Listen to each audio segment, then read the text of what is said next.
श्री विष्णवे नमः। जय श्री कृष्णा। आज दिनांक 18 अप्रैल और दिन है शुक्रवार।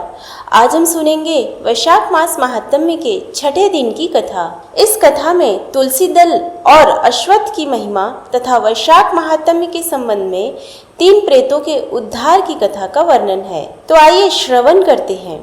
ब्राह्मण ने पूछा, हे धर्मराज, वैशाख मास में प्रातः काल स्नान करके एकाग्रचित्त हुआ पुरुष भगवान माधव का पूजन किस प्रकार करे और आप इसकी विधि का वर्णन करें।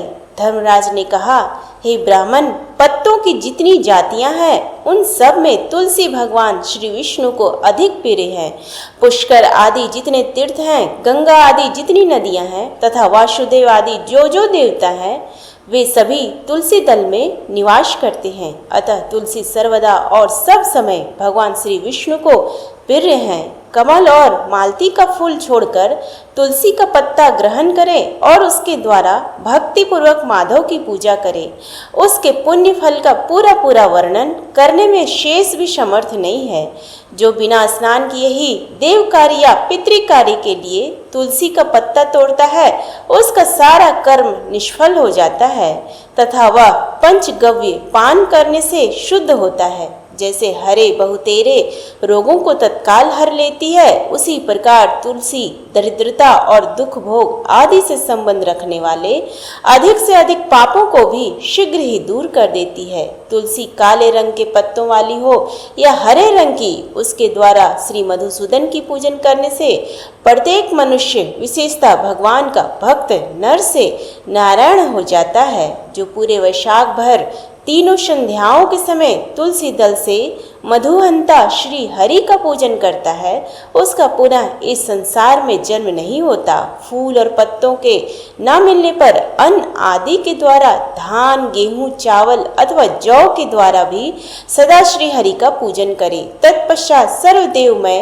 भगवान श्री विष्णु की प्रदक्षिणा करे। इसके बाद देवताओं, मनुष्यों, पितरों तथा चराचर जगत का तर्पण करना चाहिए। पीपल को जल देने से दरिद्रता, काल करनी, एक तरह का रोग, दुख, स्वप्न, दुश्चिंता तथा संपूर्ण दुख नष्ट हो जाते हैं। जो बुद्धिमान पीपल के पेड़ की पूजा करता है उसने अपने पितरों को तृप्त कर दिया, भगवान विष्णु की आराधना कर ली तथा संपूर्ण ग्रहों की भी पूजन कर लिया। अष्टांग योग का साधन स्नान करके पीपल के वृक्ष का सिंचन तथा श्री गोविंद का पूजन करने से मनुष्य कभी दुर्गति को नहीं प्राप्त होता। जो सब कुछ करने में असमर्थ हो वह स्त्री या पुरुष यदि पूर्वोक्त नियमों से युक्त होकर वैशाख की त्रयोदशी, चतुर्दशी और पूर्णिमा तीनों दिन भक्ति से विधि पूर्वक प्रातः स्नान करे तो सब पातकों से मुक्त होकर अक्षय स्वर्ग का उपभोग करता है। जो वैशाख मास में प्रसन्नता के साथ भक्ति पूर्वक ब्राह्मणों को भोजन कराता है तथा 3 रात तक प्रातःकाल एक बार भी स्नान करके संयम और शौच का पालन करते हुए श्वेत या काले तिलों को मधु में मिलाकर 12 ब्राह्मणों को दान देता है और उन्हीं के द्वारा 100 स्थित वाचन कराता है तथा मुझ पर धर्मराज प्रसन्न हो इस उद्देश्य से देवताओं और पितरों को तर्पण करता है, उसके जीवन भर के किए हुए पाप तत्काल नष्ट हो जाते हैं। जो वैशाख की पूर्णिमा मणिक मटका, जल के घड़े, पकवान तथा सुवर्णमय दक्षिणा दान करता है उसे अश्वमेघ यज्ञ का फल मिलता है। इस विषय में एक प्राचीन इतिहास कहा जाता है जिसमें एक ब्राह्मण का महान वन के भीतर प्रेतों के साथ संवाद हुआ था। मध्य देश में एक धन शर्मा नामक ब्राह्मण रहता था, उसमें पाप का लेश मात्र भी नहीं था। एक दिन वह कुश आदि के लिए वन में गया। वहां उसने एक अद्भुत बात देखी। उसे 3 महाप्रेत दिखाई दिए जो बड़े ही दुष्ट और भयंकर थे। धन शर्मा उन्हें देखकर डर गया। उन प्रेतों के केश ऊपर को उठे हुए थे, लाल लाल आंखें, काले काले दांत और सूखा हुआ उनका पेट था। धन शर्मा ने पूछा, तुम लोग कौन हो? यह नारकीय अवस्था तुम्हें कैसे प्राप्त हुई? मैं भय से आतुर और दुखी हूँ, दया का पात्र हूँ, मेरी रक्षा करो। मैं भगवान विष्णु का दास हूँ, मेरी रक्षा करने से भगवान तुम लोगों का भी कल्याण करेंगे। भगवान विष्णु ब्राह्मणों के हितैषी हैं, मुझ पर दया करने से वे तुम्हारे ऊपर संतुष्ट होंगे।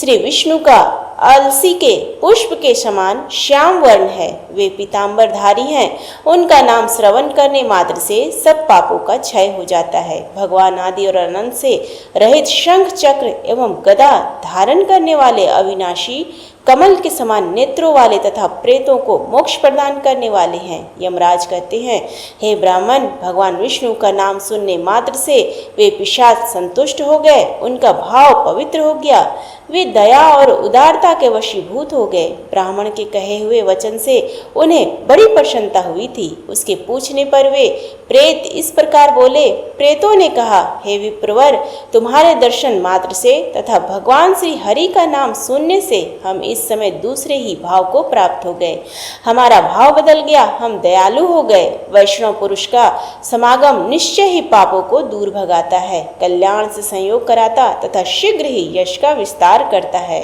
अब हम लोगों का परिचय सुनो। यह पहला कृतघ्न नाम का प्रेत है, इस दूसरे का नाम विदैवत है तथा तीसरे मैं हूँ, मेरा नाम अवैशाख है, मैं तीनों में अधिक पापी हूँ। इस प्रथम पापी ने सदा ही कृतज्ञता की है, अतः इसके कर्म के अनुसार ही इसका कृतघ्न नाम पड़ा।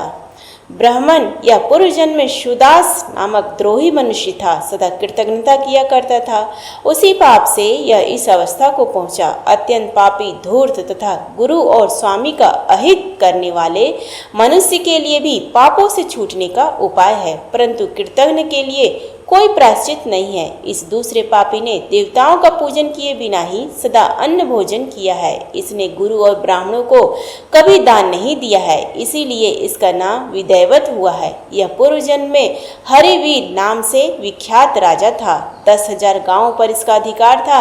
यह रोष, अहंकार तथा नास्तिकता के कारण गुरुजनों की आज्ञा का उल्लंघन करने में तत्पर रहता था। प्रतिदिन 5 महायज्ञों का अनुष्ठान किए बिना ही खाता और ब्राह्मणों की निंदा किया करता था। उसी पाप कर्म के कारण यह बड़े बड़े नरकों का कष्ट भोग कर इस समय विदैवत नामक प्रेत हुआ है। अवैशाख नामक तीसरा प्रेत मैं हूँ, मैं पूर्व जन्म में ब्राह्मण था, मध्य प्रदेश में मेरा जन्म हुआ था, मेरा नाम भी गौतम था और गोत्र भी।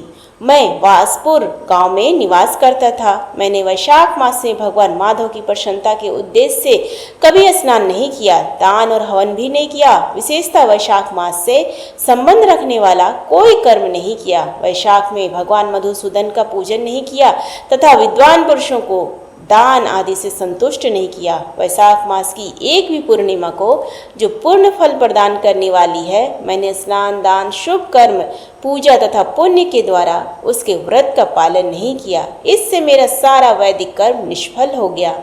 मैं अवैशाख नामक प्रेत होकर अब सब ओर विचरता हूँ।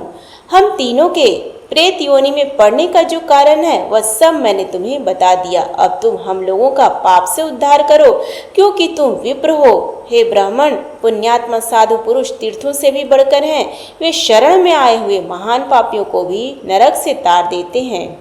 जो मनुष्य सदा गंगा आदि संपूर्ण तीर्थों में स्नान करता है तथा जो केवल साधु पुरुषों का संग करता है, उनमें साधु संग करने वाला पुरुष ही श्रेष्ठ है। अतः तुम मेरा उद्धार करो। अथवा मेरा एक पुत्र है जो धन शर्मा नाम से विख्यात है। हे स्वामिन, तुम उसी के पास जाकर ये सब बातें समझाओ। हमारे लिए इतना परिश्रम करो, जो दूसरों का कार्य उपस्थित होने पर उसके लिए उद्योग करता है, उसे उसका पूरा फल मिलता है। वह यज्ञ, दान और शुभ कर्मों से भी अधिक फल का भागी होता है। यमराज कहते हैं, हे ब्राह्मण, उस प्रेत का वचन सुनकर धन शर्मा को बड़ा दुख हुआ। उसने यह जान लिया कि ये मेरे पिता हैं जो नरक में पड़े हुए हैं। तब वह सर्वथा अपनी निंदा करते हुए बोला। धन शर्मा ने कहा, हे स्वामीन, मैं ही गौतम का आपका पुत्र धन शर्मा हूँ। मैं आपके किसी काम न आया, मेरा जन्म निरर्थक है। जो पुत्र आलस्य छोड़कर अपने पिता का उद्धार नहीं करता, वह अपने को पवित्र नहीं कर पाता। जो इस लोक और परलोक में भी सुख का संतान विस्तार कर सके, वही संतान या तनय माना गया है। इस लोक में धर्म की दृष्टि से पुरुष के 2 ही गुरु हैं, पिता और माता। इनमें भी पिता ही श्रेष्ठ है, क्योंकि सर्वत्र बीज की प्रधानता देखी जाती है। पिताजी, क्या करूं, कहाँ जाऊं, कैसे आपकी गति होगी? मैं धर्म का तत्व नहीं जानता, केवल आपकी आज्ञा का पालन करूंगा। प्रेत बोला, बेटा घर जाओ और यमुना में विधि पूर्वक स्नान करो। आज से 5वें दिन वैशाख की पूर्णिमा आने वाली है, जो सब प्रकार की उत्तम गति प्रदान करने वाली है तथा देवता और पितरों के पूजन के लिए उपयुक्त है। उस दिन पितरों के निमित्त भक्ति पूर्वक तिल मिश्रित जल का घड़ा, अन्न और फल का दान करना चाहिए। उस दिन जो श्राद्ध किया जाता है वह पितरों को 1000 वर्षों तक आनंद प्रदान करने वाला होता है। जो वैशाख की पूर्णिमा को विधि पूर्वक स्नान करके 10 ब्राह्मणों को खीर भोजन कराता है, वह सब पापों से मुक्त हो जाता है। जो धर्मराज की प्रसन्नता के लिए जल से भरे हुए 7 घड़े दान करता है, वह अपनी 7 पीढ़ियों को तार देता है। हे बेटा, त्रयोदशी, चतुर्दशी तथा पूर्णिमा को भक्ति परायण होकर स्नान, जप, दान, होम और श्री माधव का पूजन करो और उससे जो फल हो वह हम लोगों को समर्पित कर दो। ये दोनों प्रेत भी मेरे परिचित हो गए हैं, अतः इनको इसकी अवस्था में छोड़कर मैं स्वर्ग में नहीं जा सकता। इन दोनों के पाप का भी अंत आ गया है। यमराज कहते हैं, हे ब्राह्मण, बहुत अच्छा कहकर वह श्रेष्ठ ब्राह्मण अपने घर गया और वहां जाकर उसने सब कुछ उसी तरह किया। वह प्रसन्नता पूर्वक परम भक्ति के साथ वैशाख स्नान और दान करने लगा। वैशाख की पूर्णिमा आने पर उसने आनंद पूर्वक भक्ति से स्नान किया और बहुत से दान करके उन सब को पृथक पृथक पुण्य प्रदान किया। उस पवित्र दान के संयोग से वे सब आनंद मग्न हो विमान पर बैठकर तत्क्षण ही स्वर्ग को चले गए। ब्राह्मणों में श्रेष्ठ धर्म शर्मा भी श्रुति, स्मृति और पुराणों का ज्ञाता था। वह चिरकाल तक उत्तम भोग भोग कर अंत में ब्राह्मण लोक को प्राप्त हुआ। अतः यह वैशाख की पूर्णिमा परम पुण्यमयी और समस्त विश्व को पवित्र करने वाली है। इसका महत्व बहुत बड़ा है, अतएव मैंने संक्षेप से तुम्हें इसका महत्व बतला दिया है। जो वैशाख मास में प्रातः स्नान करके नियमों के पालन से विशुद्ध चित्त हो भगवान मधुसूदन की पूजा करते हैं, वे ही पुरुष धन्य है, वे ही पुण्यात्मा है तथा वे ही संसार में पुरुषार्थ भागी हैं। जो मनुष्य वैशाख मास में सवेरे स्नान करके संपूर्ण यम नियमों से युक्त हो भगवान लक्ष्मीपति की आराधना करता है, वह निश्चय ही अपने पापों का नाश कर डालता है। जो प्रातः काल उठकर श्री विष्णु की पूजा के लिए गंगा जी के जल में डुबकी लगाते हैं, उन्हीं पुरुषों के समय का सदुपयोग किया जाता है। वे ही मनुष्यों में धन्य तथा पाप रहित वैशाख में मास में प्रातः काल नियम युक्त हो मनुष्य जब तीर्थ स्थल में स्नान करने के लिए पैर बढ़ाता है, उस समय श्री माधव के स्मरण और नाम कीर्तन से उसका एक एक पग अश्वमेघ यज्ञ के समान पुण्य देने वाला होता है। श्री हरि के प्रियतम वैशाख मास के व्रत का यदि पालन किया जाए तो यह मेरु पर्वत के समान बड़े उग्र पापों को भी जलाकर भस्म कर डालता है। हे विप्रवर, तुम पर अनुग्रह होने के कारण मैंने यह प्रसंग संक्षेप से तुम्हें बता दिया है। जो मेरे कहे हुए इस इतिहास को भक्ति पूर्वक सुनेगा वह भी सब पापों से मुक्त हो जाएगा तथा उसे मेरे लोक यमलोक में नहीं आना पड़ेगा। वैशाख मास के व्रत का विधि पूर्वक पालन करने से अनेकों बार के किए हुए ब्रह्म हत्या आदि पाप भी नष्ट हो जाते हैं, यह निश्चित बात है। वह पुरुष अपने 30 पीढ़ी पहले के पूर्वजों और 30 पीढ़ी बाद की संतानों को भी तार देता है, क्योंकि अनायास ही नाना प्रकार के कर्म करने वाले भगवान श्री हरि को वैशाख मास बहुत ही प्रिय है, अतः वह सब पाप मासों में श्रेष्ठ है। तो ये थी आज की कथा। उम्मीद है आपको आज की ये कथा पसंद आई हो, तो प्लीज़ वीडियो को लाइक करें, शेयर करें, चैनल पर नए तो सब्सक्राइब करें, कमेंट बॉक्स में जय श्री हरि विष्णु लिखना ना भूलें। आगे का वृत्तांत सुनने के लिए हमारे YouTube चैनल पर बने रहें। तब तक के लिए धन्यवाद। जय श्री कृष्णा।